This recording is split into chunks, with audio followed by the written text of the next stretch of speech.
Bonjour à tous. Dans ma vidéo, je vais vous expliquer comment je procède pour confectionner des bas de ligne que je prépare toujours à l'avance pour la pêche en noyer. Donc, pour la pêche en noyer, je vais avoir besoin donc de fil de nylon. Euh, alors, moi, je ne descends jamais en dessous du 15 centièmes, pointe et potence incluse. Pourquoi? Tout simplement parce que quand vous pêchez en noyer, vous avez bien souvent votre bas de ligne et votre soie et votre canne à certains moments dans le même axe. Et malheureusement, c'est bien souvent à ces moments-là que vous avez le ferrage. Ce que je fais, c'est que j'ai toujours donc ma soie que je tiens donc comme en neuf, quoi, que je tiens ici, et dès que je sens la touche, je fais canne légèrement levée pour utiliser l'action de ma canne. Alors, pour la pêche en noyer, donc là je vais vous montrer sur mon propre bas de ligne à moi. Donc j'ai un bas de ligne qui fait plus ou moins, on va dire, la même longueur que ma 10 pieds. Alors, je vais vous montrer ça. Alors, ce qu'il y a de bien, c'est que euh, mes bas de ligne sont faites donc directement à l'avance, comme je l'ai dit, avec les potences intégrées, comme on peut les acheter au magasin. Et alors pour ce faire, j'utilise le nœud de Grinet. Pour moi, c'est l'un des meilleurs nœuds, enfin l'un des plus résistants pour le raccord de bas de ligne. Voilà. Donc ça, c'est ma sauteuse. Alors là, je ne le cache pas, donc c'est une sauteuse, c'est une oreille de lièvre que je mets, qui est vraiment dégueulasse. Je crois que ça fait... ça doit faire 6 mois que je pêche avec. Et elle fait toujours autant de poissons, et donc voilà. Dans l'eau, elle donne vraiment très bien. Alors après, ce qui se passe, c'est que donc d'ici 60 cm plus bas, je suis avec une autre potence que vous voyez apparaître ici. Voilà. Toujours cette même potence qui est vraiment super perpendiculaire. Voilà, c'est parfait. Alors ici, bah, je ne le cache pas non plus. C'est une peute. Voilà, petite peute que je fais, qui fonctionne super bien aussi. Et alors, donc ici, je vais être à 80 ou 90 cm plus bas. Et là, je ne vais pas vous montrer, je suis désolé, ma mouche, parce que c'est ma mouche fétiche avec laquelle je fais énormément de poissons. Voilà, donc 90 cm plus bas, j'ai ma mouche de pointe. Donc personnellement, alors donc je vous ai dit qu'on ne descendait jamais en dessous du 15 centième. Moi, mon bas de ligne pour la pêche en nymphe, c'est du 18 centième. Voilà, je vais pas avec le dos de la cuillère. Euh, j'ai déjà eu même des soucis en 15 centièmes à péter sur des... quand vous avez une 50, une 60 au bout, qui vous arrache votre potence et votre bas de ligne. Euh, Personnellement, moi, ça me fait pas chier d'avoir raté le poisson. Ce qui m'emmerde, c'est de me dire que la pauvre truite, elle est partie avec ça dans la gueule et qu'elle va mettre du temps avant de s'en débarrasser. Donc, pour éviter les blagues, maintenant, je ne descends pas en dessous du 18 centième et ça ne cause aucun problème. Mes amis pourront en témoigner. Je fais du poisson en noyer, en veux-tu, en voilà. Voilà, donc ça, je vais maintenant vous expliquer. Donc, j'ai pris un bas de ligne ici qui fait 1 mètre. Oups, là. J'ai repris donc la même section. Donc ici c'est en 30 centièmes pour vous montrer, hein, pour avoir plus simple. Donc j'ai repris donc quasiment 70 cm. Et alors, ce qu'il faut faire, c'est qu'il faut garder donc, on va dire, 10 cm ici au-dessus. Et alors, par rapport à mon doigt, là je vais prendre quasiment 20 cm pour utiliser, pour réaliser ma potence. Donc les fils parallèles. Et alors là je vais voilà, faire une première boucle. Et alors, prendre le bas de ligne et tout en même temps. Alors il faut savoir que quand vous faites des nœuds comme ça de raccord, en humecte, il y a un principe de base et fondamental. C'est-à-dire que quand vous réalisez vos bas de ligne, il faut que le nombre de nœuds ici en haut soit égal au nombre de nœuds en bas quand, et je dis bien quand, vous utilisez la même section de fil. Donc 18 centièmes, 18 centièmes, 4 tours, 4 tours. Imaginons 18 centièmes, 16 centièmes, 4 tours, 6 tours. et ainsi de suite. Plus vous allez descendre bas, et plus vous allez rajouter de tours sur votre partie la plus fine. Donc maintenant, je me retrouve avec donc, mon bas de ligne principal, qui fait 1 mètre ici. Là, ici, j'ai l'extrémité du haut de mon bas de ligne. Voilà. Je vais faire une boucle et passer 4 tours. 1, 2, 3, 4. Je mecte. Hop. Je vais serrer. Alors, n'hésitez pas à l'aider un petit peu à se mettre. Moi, c'est du gros, hein, donc forcément, c'est un peu plus. Et alors, je vais donc... Voilà. Et ici, ce qu'on va faire, c'est qu'on va utiliser donc j'ai la partie la plus courte qui est au-dessus, la partie la plus longue qui fait quasiment 15 cm. Et alors, on va passer donc entre les deux, ici. Donc là, j'ai un trou. Voilà. Et alors, je vais passer donc mon bas de ligne par en dessous. Hop. Comme ceci. Venir le bloquer, donc, je vais bien vous le montrer, contre ce nœud-là. Voilà.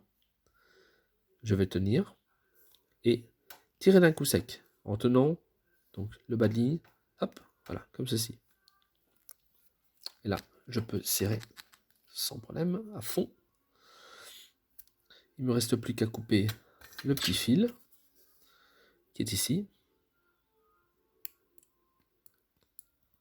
Voilà, je le coupe bien à ras.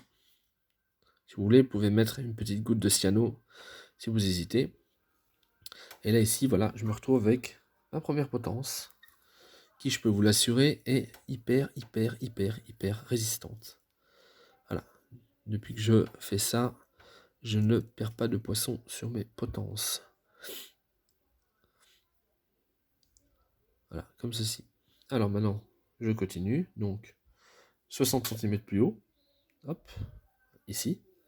Voilà. Je vais reprendre la même longueur de bas de ligne, donc, qui fait quasiment 70.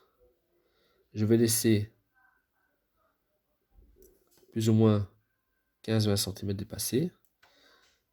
Je les mets en parallèle. Voilà, ça c'est mon point de repère. J'ai 60 cm, donc ma deuxième potence va être plus ou moins ici à 60 cm par rapport à l'autre. Et là, je vais directement donc faire ma boucle et prendre comme avant mes deux fils en même temps et tourner 4 fois. Hop. Hop, on lui met. Voilà. Comme ceci. Alors, même chose. Donc là, j'ai mon fil de mon bas de ligne. Ici, là, j'ai ce qui va me servir de potence, qui fait quasiment 20 cm. Même chose. Donc mes deux fils en parallèle. Je fais une boucle. Et là, je vais passer, encore une fois, 4 fois dedans. 1, 2, 3 et 4. Prenez bien les deux. Hein. Je vais serrer et humecter. N'oubliez jamais d'humidifier. On ne le dira pas. On ne dira jamais assez. Même chose. Je vais mettre mes deux fils, hop, comme ceci. Et passer ici entre les deux. Donc par en dessous. Hop, il va y avoir un petit passage. Et je vais, voilà, comme ceci. Je place donc comme cela, là, ici. Je mets mon fil ici contre, je tiens cette partie-ci. Et là, je vais serrer d'un coup. Donc, je mecte un petit peu et je tire d'un coup. C'est vraiment important de tirer d'un coup. Ça évite que le nœud qui repasse par en dessous vous refasse une petite crolle en dessous. Ici, il est vraiment serré et coincé dedans. Voilà. Et là, hop, on peut serrer à fond. Celui qui est perpendiculaire, c'est celui qu'on garde. Celui qui part sur la droite, c'est celui qu'on jette. Et là, je vais couper. Même chose à rase. Je peux m'amuser à serrer un petit peu, voilà. Comme ça. Et alors, il me reste encore mes 60 cm au-dessus. Alors, à partir d'ici, je procède simplement, donc là, moi, donc, je suis en 18 centièmes. Comme j'ai dit, je vais pas chicaner. Je pars directement d'ici avec un raccord baril normal. On coupe les deux fils. Et là, je pars en 30 centièmes. Ouais, vous avez bien entendu. Je pars directement en 30 centièmes jusqu'à ma soie. Voilà, directement. Et alors là, je raccorde à ma soie. Alors ce que j'ai fait, c'est que au niveau de ma soie, c'est que j'ai mis un morceau de 40 cm de 40 centièmes avec une micro-boucle. Et alors je viens faire ma fixation boucle dans boucle. Comme ça, quand je veux changer de bas de ligne, bah voilà, directement, j'en fais à l'avance. Vous avez vu, là la vidéo elle dure 10 minutes parce que je papote avec vous. Mais sinon, en 6 minutes, vous faites vos bas de ligne, vous les mettez dans votre poche et vous êtes en situation, en condition de pêche, et vous changez tout votre bas de ligne d'un coup en même pas 10 minutes, enfin même pas 2 minutes. Voilà. Ben, j'espère que cette vidéo vous aura plu. Vous pouvez y aller franco, il n'y a pas de souci avec ces montages-là. C'est testé, approuvé, sans problème. Voilà. Alors, dernière précision, on ne dira jamais assez que les bas de ligne, quand on fait les potences comme ça, la première mouche donc va être placée à la première fois que vous allez la mettre à 10 cm, d'accord. Comme ça, si jamais vous avez envie de changer de sauteuse ou d'intermédiaire, vous coupez à rase, il vous reste 5 cm pour faire votre nœud sur votre deuxième mouche que vous allez faire. C'est largement suffisant, voilà. Donc 10 cm la première fois, 5 cm la seconde fois. Alors, faut pas oublier que quand vous faites un nœud comme ça avec une mouche, là, je vais en prendre une. Voilà. Bon, c'est pas une bonne, c'est pas une noyée, on s'en fout. Il y en a qui vont la reconnaître en plus. Voilà. Il faut savoir que quand vous fixez votre mouche, il ne faut pas vous mettre directement à 10 cm pour commencer votre nœud.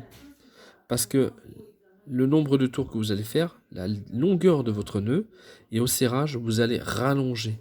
Donc vous ne serez pas à 10 cm au niveau de votre potence avec votre mouche, vous serez à 12 ou 13. Donc ce qu'on fait, si on veut être à 10, on se met à 7, voilà, 7 de distance.